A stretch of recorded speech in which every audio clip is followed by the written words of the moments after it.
बदसूरत बत्तख की कहानी। अगली डकलिंग स्टोरी।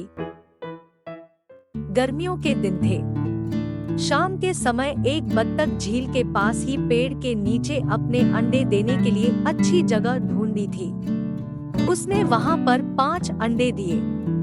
उसने देखा कि उसके 5 अंडों में से एक अंडा सबसे बहुत अलग था, जिसे देखकर वह परेशान रहने लगी। उसने अंडों से बच्चों के बाहर आने तक का इंतजार किया। फिर एक सुबह उसके 4 अंडों में से उसके 4 नन्हे बच्चे बाहर आ गए। वो सभी बहुत सुंदर और प्यारे थे, लेकिन उसके 5वें अंडे से अभी तक बच्चा बाहर नहीं आया था। बत्तख ने कहा कि यह 5वें अंडे का बच्चा उसका सबसे सुंदर बच्चा होगा, तभी वह बाहर आने में इतना ज्यादा समय ले रहे हैं। एक सुबह वह 5वां अंडा भी फूट गया। उसमें से एक बदसूरत बत्तख का बच्चा निकला। बत्तख का यह बच्चे अपने बाकी के चारों भाई बहनों से बहुत बड़ा और बदसूरत था। यह देखकर बत्तख माँ बहुत उदास हो गई। उसे उम्मीद थी कि शायद कुछ दिनों बाद वह बदसूरत बत्तख भी अपने भाई बहनों की तरह सुंदर हो जाएगा। कई दिन बीत जाने के बाद भी वह बत्तख बदसूरत ही रहा। बदसूरत होने की वजह से उसके सारे भाई बहन उसका मजाक भी उड़ाते थे और कोई भी उसके साथ नहीं खेलता था। वह बदसूरत बत्तख का बच्चा बहुत उदास रहने लगा। एक दिन झील में अपनी परछाई देखते हुए वह बदसूरत बत्तख का बच्चा सोचने लगा कि अगर उसने अपने परिवार को छोड़ दिया तो वो सारे बहुत खुश हो जाएं। वह किसी दूसरे जंगल में चला जाएगा। यही सोचकर वह किसी घने जंगल में चला गया।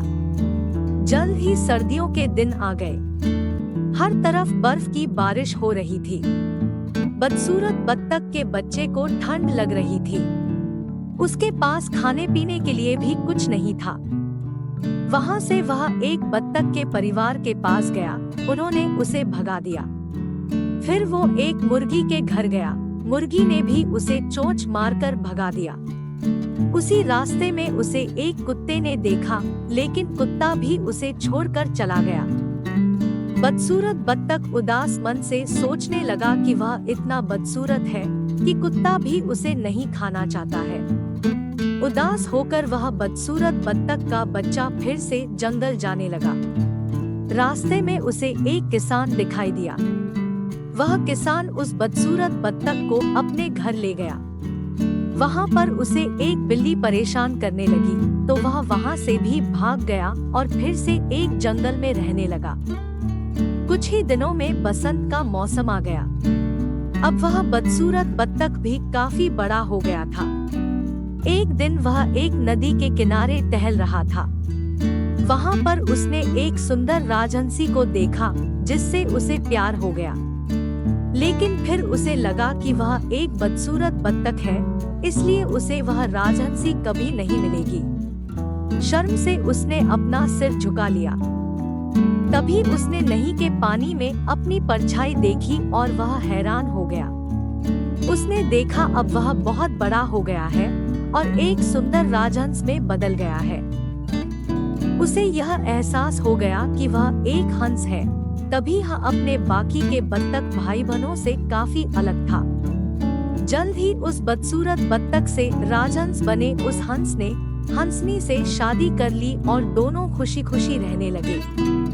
कहानी से सीख, सही समय आने पर हर कोई अपनी सही पहचान कर सकता है। तभी वह अपने गुणों को पहचान कर अपने दुखों को दूर कर सकता है।